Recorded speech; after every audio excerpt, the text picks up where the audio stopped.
quyidagi shart bajarilgandagina to'rtburchakka aylanani ichki chizib bo'ladi. Quyidagi shart bajarilgandagina to'rtburchakka aylanani ichki chizib bo'ladi. Agar to'rtburchakning qarama-qarshi tomonlari yig'indisi teng bo'lsa, agar to'rtburchakning qarama-qarshi tomonlari yig'indisi teng bo'lsa, ya'ni A plus B, C plus D bo'lsa, shu payt to'rtburchakka aylanani ichki chizib bo'ladi. Endi eslaymiz. Qaysi to'rtburchaklarda shu shart bajariladi? Ya'ni qarama-qarshi tomonlar yig'indisi teng. Masalan, kvadratda teng, to'g'ri to'rtburchakda teng bo'lmaydi qarama-qarshi tomonlar yig'indisi. Parallelogramda teng bo'lmaydi, rombda teng bo'ladi. Kvadrat, romb va boshqa ba'zi bir to'rtburchaklarda. Demak, to'rtburchakka aylana ichki chizilgan bo'lishi uchun qarama-qarshi tomonlari yig'indisi teng bo'lishi kerak. Kvadratga doim chizib bo'ladi, rombga doim chizib bo'ladi, kvadratga doim chizib bo'ladi, rombga doim chizib bo'ladi. Trapeziyaga chizish mumkin agar shart bajarilsa. Boshqa ixtiyoriy to'rtburchakka ham chizish mumkin agarda qarama-qarshi tomonlar yig'indisi teng bo'lsa. O'sha paytda to'rtburchakka ichki aylana chizish mumkin. To'rtburchakka ichki aylana chizish uchun qarama-qarshi tomonlar yig'indisi teng bo'lishi kerak. To'rtburchakka aylana ichki chizilgan bo'lsa, to'rtburchakning yuzi 1/2 P ko'paytirilgan R bilan topiladi. Bu yerda P aylananing, bu yerda P to'rtburchakning perimetri, R esa aylana radiusi. Demak, to'rtburchakning yuzi yarim perimetrning yarmi ko'paytirilgan ichki chizilgan aylana radiusi ekan. Bu barcha qavariq to'rtburchaklar uchun ishlaydi. Agar qavariq to'rtburchakka aylana ichki chizilgan bo'lsa, to'rtburchakning yuzi 1/2 to'rtburchakning perimetri ko'paytirilgan radius ichki chizilgan aylana radiusi. Qachon to'rtburchakka aylana tashqi chizilgan bo'ladi? Qanday shart bajarilsa, to'rtburchakka tashqi aylana chizib bo'ladi? Agar to'rtburchakning qarama-qarshi burchaklari yig'indisi 180 gradusga teng bo'lsa, bunday to'rtburchakka tashqi aylana chizib bo'ladi. Agar to'rtburchakning qarama-qarshi burchaklari yig'indisi 180 gradusga teng bo'lsa, bunday to'rtburchakka tashqi aylana chizib bo'ladi. Ana. A, B, C, D. Mana. Agar to'rtburchakka tashqi aylana chizilgan bo'lsa, bu to'rtburchakning qarama-qarshi burchaklari yig'indisi necha gradusga teng deyapmiz? 180 gradusga teng deyapmiz. Ana. Bu burchak alfa bo'lsa, ikkinchi burchak 180 minus alfa. Endi o'z navbatda bu burchak beta bo'lsa, bu burchak 180 minus beta. Endi mulohaza qilamiz. Qaysi to'rtburchaklarga tashqi aylana chizib bo'ladi? To'g'ri to'rtburchakka doim tashqi aylana chizib bo'ladi. Nega? Chunki qarama-qarshi burchakni qo'ysak 180 ga teng bo'ladi. Parallelogramlarga chizib bo'lmaydi, romblarga chizib bo'lmaydi. Faqat kvadratga chizib bo'ladi. Kvadrat to'g'ri to'rtburchaklar hammasiga tashqi aylana chizib bo'ladi. Endi trapeziyalar ichida faqatgina teng yo'lli trapeziyagagina tashqi aylana chizib bo'ladi. Chunki teng yo'lli trapeziyada qarama-qarshi burchaklarni qo'ysak 180 gradusga teng bo'ladi. Demak, shunday qilib tashqi aylana chizish mumkin bo'lgan to'rtburchaklar bular kvadrat, to'g'ri to'rtburchak va teng yo'lli trapeziyalarga tashqi aylana chizib bo'lar ekan. Va tashqi aylana chizish sharti qarama-qarshi burchaklari yig'indisi necha gradusga teng bo'lishi kerak? 180 gradusga teng bo'lishi kerak. Qavariq to'rtburchakka tashqi aylana chizilgan bo'lsa, bu to'rtburchakning yuzi S teng ildiz ostida P minus A, P minus B, P minus C, P minus D. Ana. Bu yerda P yarim perimetr. Agar to'rtburchakka tashqi aylana chizish mumkin bo'lsa, to'rtburchakning yuzi Bu qavariq to'rtburchakning yuzi mana shu formuladan topiladi. Bu formulani nima deganmiz? Brahma-Gupta formulasi degan. Aylana munosabatini birma-bir ko'ramiz. Birinchi bo'lib kvadrat bilan to'rtburchak munosabatini ko'ramiz. Kvadrat bilan aylana. Savol paydo bo'ladi. Kvadratga ichki va tashqi aylana chizish mumkinmi? Javob ha. Kvadratga doim ham ichki, ham tashqi aylana chizib bo'ladi. Boshqa qavariq to'rtburchaklar bor, shunaqa bo'ladigan bor. Shuni bilish mumkin. Yana kvadrat bo'lmaganiga ham shuna ham ichki, ham tashqi chizish mumkin. Shuni inobatga olib qo'yinglar. Agar ham ichki, ham tashqi chizilgan bo'lsa, bu aniq to'rtburchagimiz kvadrat degani emas. Mana juda qiziq joy. Ya'ni agar biror bir to'rtburchakka ham tashqi, ham ichki aylana chizilgan bo'lsa, bu to'rtburchak albatta kvadrat bo'lishi kerak degani emas. Lekin kvadratning o'ziga doim ham ichki, ham tashqi aylana chizish mumkin. Endi keyin ularning radiusini taqqoslaymiz. Birinchidan, kvadratga ichki va tashqi chizilgan aylana markazi qayerda bo'ladi? Javob: kvadratga ichki va tashqi chizilgan aylana markazlari diagonallar kesishgan nuqtada bo'ladi. Kvadratga ichki, ham tashqi chizilgan aylana markazlari diagonallar kesishgan nuqtada bo'ladi. Ya'ni ichki va tashqi aylana markazi bir nuqtada bo'ladi. Demak, agar shu nuqta ham ichki, ham tashqi aylana markazi bo'lsa, kvadratning tomonini A deb olsa, agar kvadrat tomoni A bo'lsa, kvadratning diagonali A ilzosti 2 teng 2 ta R ga teng. Ya'ni 2 ta R tashqiga teng. R tashqi teng bo'ladi A taqsim ilzosti 2. Mana. Keyingisi kvadratning xo'p, tomoni A ga teng bo'lsa, ichki chizilgan aylana radiusi A taqsim 2 ga teng. Kvadratga ichki chizilgan aylana radiusi A taqsim 2 ga teng. Agar kvadratning tomoni A ga teng bo'lsa, ichki chizilgan aylana radiusi A taqsim 2 ga teng. Ya'ni tomonning yarmiga teng. Tushunyapsizmi? Yozib qo'ying. Bitta savol bajaramiz. Bitta savolimiz bor. Mana kvadrat chizamiz.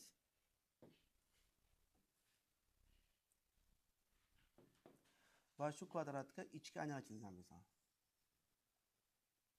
Mana. Savol quyidagicha: kvadratga aylana chizilgan, mana shu qismning yuzini toping. Mana shu bo'yalgan sohaning yuzini topish kerak. Xo'p, qanday qilib topsa bo'ladi? Nima deb o'ylaysizlar? Mana qo'shni nima qilib qanday qilib topsa bo'ladi? Mana shu bo'yalgan sohaga topishni nima qilamiz? Kvadratning yuzidan doiraning yuzini ayirib 4 ga bo'lamiz. Chunki 4 ta-ku. Ana. Kvadratning yuzidan ichki chizilgan doira yuzini ayirib 4 ga bo'ladi. Agar kvadrat tomoni A bo'lsa, kvadratning yuzi s kvadrat teng A kvadrat. Doiraning radiusi esa A taqsim 2. Doira yuzi A kvadrat taqsim 4 ko'paytirilgan pi doira yuzi. Doiraning yuzi A kvadrat taqsim 4 pi. Xo'p, nega? Chunki doiraning radiusi A taqsim 2 ku. Endi kvadratning yuzidan A kvadratdan ayiramiz A kvadrat taqsim 4 pi ni va buni yana 4 dan 1 ni olamiz. Chunki bitta bo'lakchasi. Mana shu S bo'yalgan soha bo'ladi. S bo'yalgan sohani. Mana shu rang bilan bo'yalgan sohadan ish topiladi. Endi A kvadratni chiqaramiz. A kvadrat taqsim 16 qavsda 4 ayrilgan pi deb topiladi. Shunday qilib bo'yalgan soha yuzi ana shu topilar ekan. Chiqamiz. Keyingi masala to'rtburchak, to'g'ri to'rtburchak va aylana masalasini ko'ramiz. To'g'ri to'rtburchakka aylana ichki chizib bo'lmaydi. Lekin to'g'ri to'rtburchakka doim tashqi aylana chizib bo'ladi. To'g'ri to'rtburchakka doim tashqi aylana chizish mumkin. Endi mana bitta aylana olamiz. Mana shu aylana to'g'ri to'rtburchakka tashqi chizilgan bo'lsin. Mana shu aylana to'g'ri to'rtburchakka tashqi chizilgan bo'lsin. Ana endi mana shu aynalarimizni radiusi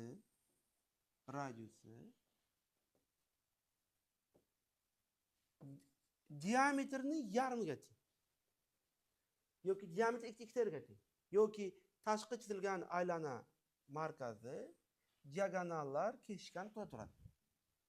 Agar tomonlari A va B bo'lsa, diagonali ildiz ostida A kvadrat plus B kvadrat bilan topiladi.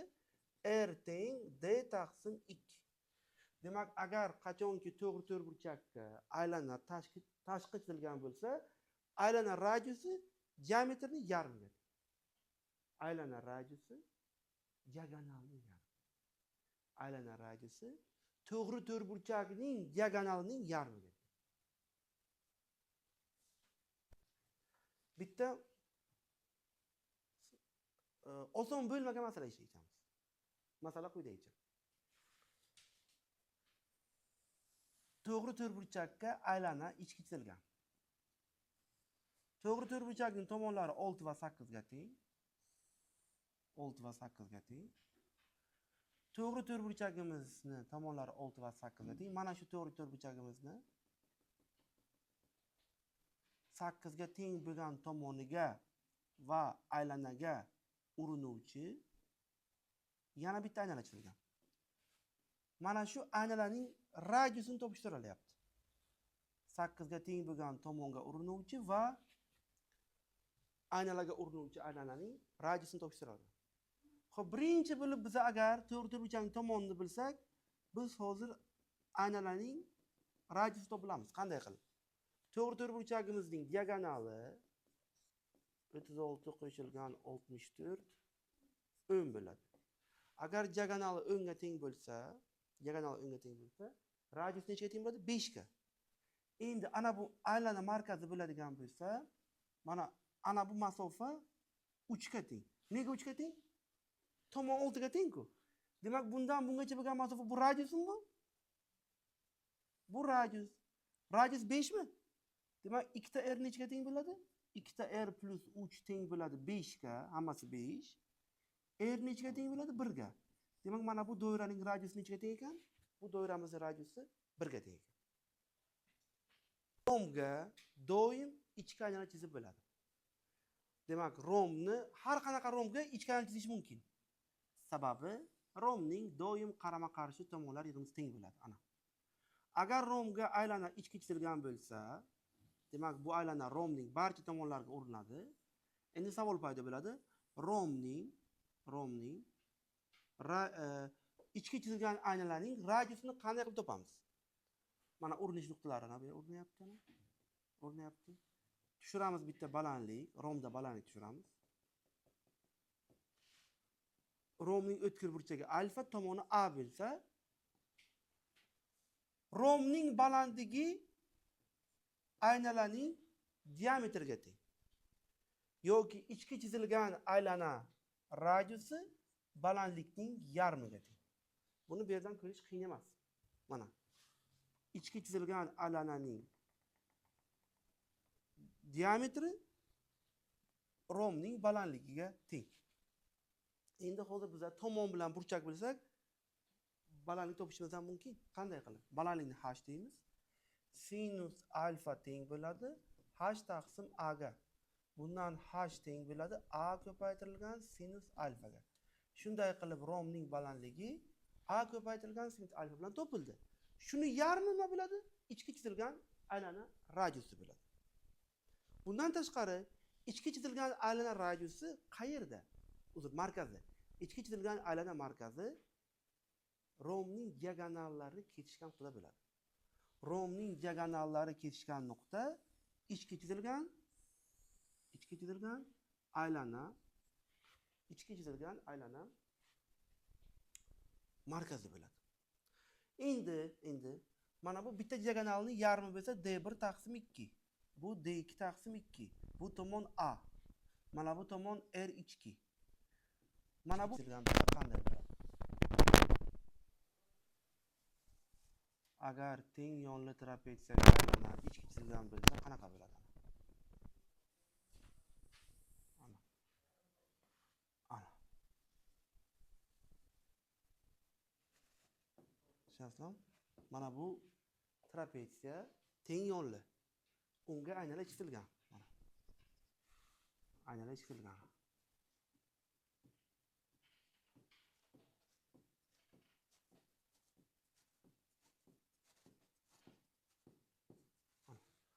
Bu burchak alfa. Bu teng yo'nli trapetsiyaning asosidagi burchak alfa. Nima qilamiz? Qiladigan ishimiz ana bu A ku bu. Ana bu A taqsim 2 bo'ladi, ana shu yoqqa. Bu ham A taqsim 2. Nega? Chunki tashqi burchakning uchidan urinish nuqtasigacha masofalar teng. Endi ana bu nuqtadan mana bu urinish nuqtasiga bo'lgan masofalar ham teng, bular ham. Bular ham teng. Agar bu B taqsim 2 bo'lsa, bu ham nima bo'ladi? B taqsim 2 bo'ladi. Endi ana bu yerda aylana markazi bo'lsa, shuni tutashtirsa agar, ana bu strisa bo'ladi. Ana. Xo'p, alfa alfa. Xo'p. Mana bu beta, bu ham beta. 2 bo'ladi burchakni. Endi ana shu urinish nuqtasiga o'tkazilgan radius urinmaga perpendikulyar radius. Radiusning kvadrati AB taqsim 4. Radius teng ildiz ostida AB taqsim 2. Ana. Bu teng yo'nli trapetsiyaga ichki chizilgan aylana radiusini topish formulasi. Agar teng yo'nli trapetsiyaga aylana ichki chizilgan bo'lsa, unda balandligi asoslarning o'rta geometrigi bo'ladi. Balandligi. Aylana radiusi esa balandligi yarmini aytdik o'zi.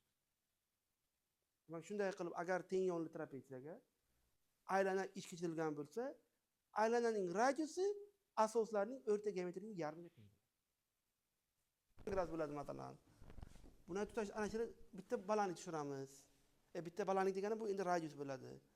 Ana balandlik ajratgan kesmalar bo'ladi. Balandlikning kvadrati proyeksiyalar ko'paytmasiga teng deb uni topiladi. Keyingi masala bizda bu agar trapetsiyaga aylana tashqi chizilgan bo'lsa qanday bo'ladi? Agar trapetsiyaga aylana tashqi chizilgan bo'lsa, bu trapetsiya albatta teng yo'nli bo'ladi. Sababi boshqa trapetsiyaga tashqi aylana chizib bo'lmaydi. Aynalar ichidan faqatgina qaysi trapetsiyaga? Faqatgina teng yo'nli trapetsiyagagina aylanani ichki chizib bo'ladi. Aylana ichidan faqatgina teng yo'nli trapetsiyagagina ichki aynalar chizib bo'ladi. Ana.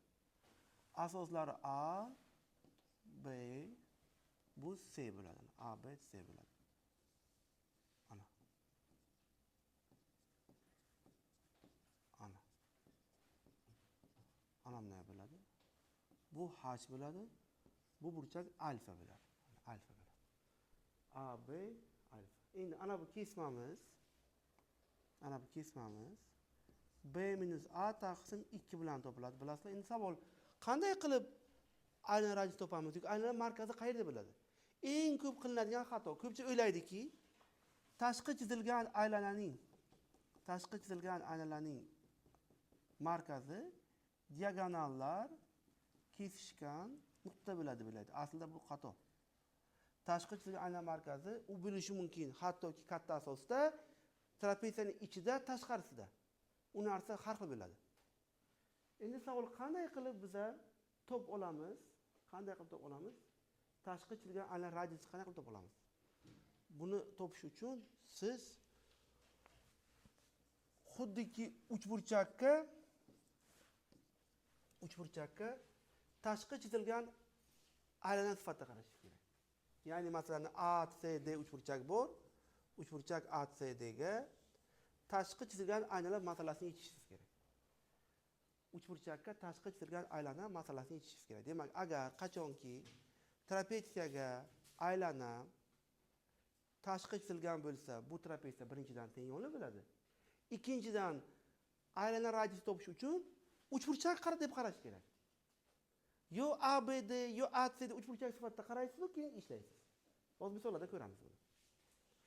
Mas 3 ni ko'raylik. 3 qiyroq bundan. Xo'p, savolda shuni aytyapti. Kvadratga ikkita aylana ichki chizilgan. Birinchi aylananing radiusi 2,25, kvadratning ikki tomoniga o'rinadi. Ikkinchi aylananing radiusi 3,75, u ham kvadratning qolgan ikki tomoniga va birinchi aylanaga o'rinadi. Ana kvadratga ikkita aylana chizilgan. Kvadratga ikkita aylana ichki chizilgan. Bittasi kvadratning bitta aylanamiz kvadratning ikki tomoniga o'rinadi. Bitta aylanamiz kvadratning ikki tomoniga o'rinadi.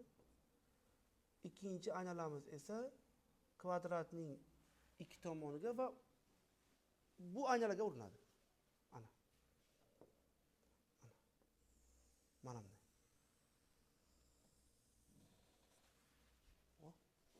Ana shu. Bittasining radiusi 2,25, ikkinchisiniki 3,75.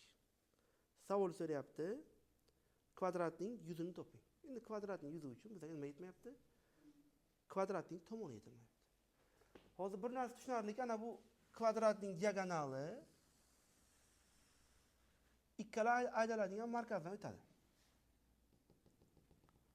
Chunki bu bistrisa bo'ladi. Ikkala aylananing markazdan o'tadi. Ikkala aylananing markazdan o'tadi ana shu bilan. Radius. Endi qaranglar. Hozir ana yerda radius-ku. Mana bu diagonal r ildizosti 2 bo'ladi. Bu kichkina radius, bu katta radius. Mana bu qolgan qismi esa katta r ildizosti 2 bo'ladi. Ana. Shunday qilib kvadratning diagonali mana shu 4 ta kesmani yig'indisiga iborat ekan. Kvadratning diagonali. Kvadrat tomoni a desak, kvadrat diagonali a ildizosti 2 bo'ladi. O'sha teng bo'ladi. Bitta katta radius, bitta kichkina radius, bitta r ildizosti 2, bitta kichkina r ildizosti 2. Ana. Hozir bizda r plus katta r plus kichkina r 3,75 qo'shilgan 2,25 6 ga teng. Nega? Chunki bitta katta ana radiusi 3,75 ga, ikkinchi ana radiusi 2,25 ga teng. Qo'shsak 6 bo'ladi. Ana bundan r plus katta r plus kichkina r ni chiqaramiz. 1 qo'shilgan ildizosti 2 qoladi. Bu esa a ildizosti 2 bo'ladi. O'rniga 6 qo'yamiz. 6 bilan qisqaradi. A teng 3 ildizosti 2 bo'ladi. 1 qo'shilgan ildizosti 2 bo'ladi. A ni o'zi 6 qo'shilgan 3 ildizosti 2 bo'ladi. Kvadratning yuzi a kvadrat degani bo'ladi. 3 ni chiqarib 9 bo'ladi. Keyin 2 plus ildizosti 2 ning kvadrati bo'ladi. 9, 4 plus 2 6 plus 4 ildizosti 2. 2 ni olib chiqsak 18, 3 qo'shilgan 2 ildizosti 2 bo'ladi. Shunday qilib katta kvadratning yuzi 18, 3 plus 2 ildizosti 2 bo'ladi. Keyingi savol. To'g'ri to'rtburchakning diagonallari perpendikulyar. Endi hurmatli o'quvchilar, agar to'g'ri to'rtburchakning diagonallari o'zaro perpendikulyar bo'lsa, bu deganiki bu to'g'ri to'rtburchak kvadrat degani. Agar to'g'ri to'rtburchakning diagonallari o'zaro perpendikulyar bo'lsa, bu degani nima degani bu? Kvadrat degani. Ana endi to'g'ri to'rtburchakning yuzini toping. Agar ichki va tashqi chizilgan aylana radiuslari orasidagi masofa ichki va tashqi aylana radiuslari farqi 3 ayrilgan 2 ildizosti 2 ga teng bo'lsa, ichki va tashqi chizilgan aylana radiuslarining farqi 3 ayrilgan 2 ildizosti 2 ga teng bo'lsa. Hozir nima ish qilamiz? Agar kvadratning tomoni a ga teng bo'lsa, kvadratning diagonali a ildizosti 2 bo'ladi. Tashqi chizilgan aylana radiusi a ildizosti 2 taqsim 2 yoki a bo'lingan ildizosti 2 ga teng bo'ladi. Ichki chizilgan aylana radiusi esa a taqsim 2 ga teng. Chunki kvadratga ichki chizilgan aylana radiusi tomonning yarmiga teng, tashqi chizilgan aylana radiusi diagonalning yarmiga teng. Endi tashqi va ichki chizilgan aylanma radiuslar orasidagi farqni ko'rib turibmiz. Bu deganiki a taqsim ilzosti 2 ayrilgan a taqsim 2 teng bo'ladi 3 ayrilgan 2 ilzosti 2 ga. Ko'paytirib olamiz 2 ga, a ni chiqarib olamiz. Ilzosti 2 minus 1 bo'ladi. 3 ayrilgan 2 ilzosti 2. Endi sizlar bir narsani o'zingiz payqamasizlar, men payqadim. Ana bularni qisqartirgan paytda ilzosti 2 minus 1 qoladi. Nega? Chunki 3 ayrilgan 2 ilzosti 2 degani ilzosti 2 minus 1 ning kvadrati degani. Bitta qisqaradi. Shunday qilib kvadratning tomoni ilzosti 2 ayrilgan 1 qilib topildi. Yuzini so'ragan a ning kvadrati, ya'ni kvadratning yuzi ilzosti 2 minus 1 ning kvadratiga teng, 3 ayrilgan 2 ilzosti 2 ga teng. Demak, to'g'ri javob kvadratning yuzi 3 ayrilgan 2 ilzosti 2 ga teng ekan. Aylana va romb mavzusidan 24-savol. Rombning o'tkir burchagi 60 gradusga teng. Va unga ichki chizilgan aylana radiusi logaritm ilzosti 2 asosiga ko'ra r teng 6 degan tenglamaning ildizi. Rombning yuzini toping. Nima berilgan? Rombning bitta o'tkir burchagi berilgan 60 gradus. Rombga ichki chizilgan aylana radiusi berilgan. Radius berilmagan. Shu tenglamaning ildizi deyilgan. Oldin shu tenglamani yechamiz. R teng ilzosti 2 ning 6-si bo'ladi. Bu degani 2 ning kubi 8 degani.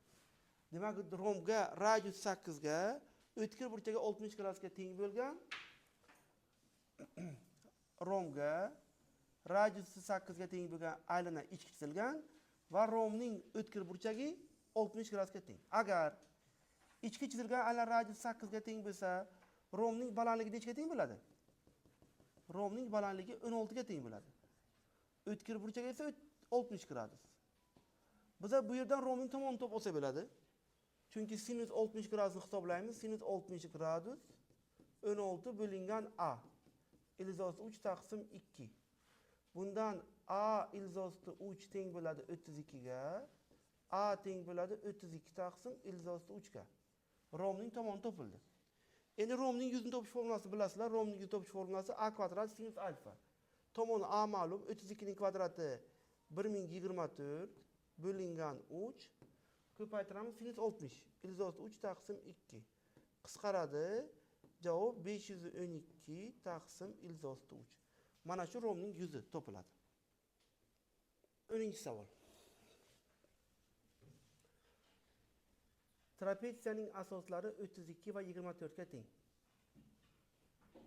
Trapetsiya atrofida tashqi chizilgan aylananing radiusi 20 ga teng. Agar